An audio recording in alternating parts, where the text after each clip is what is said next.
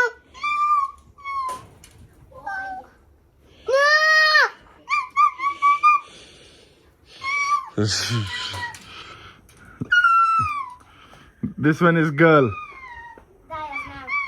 this is boy. slowly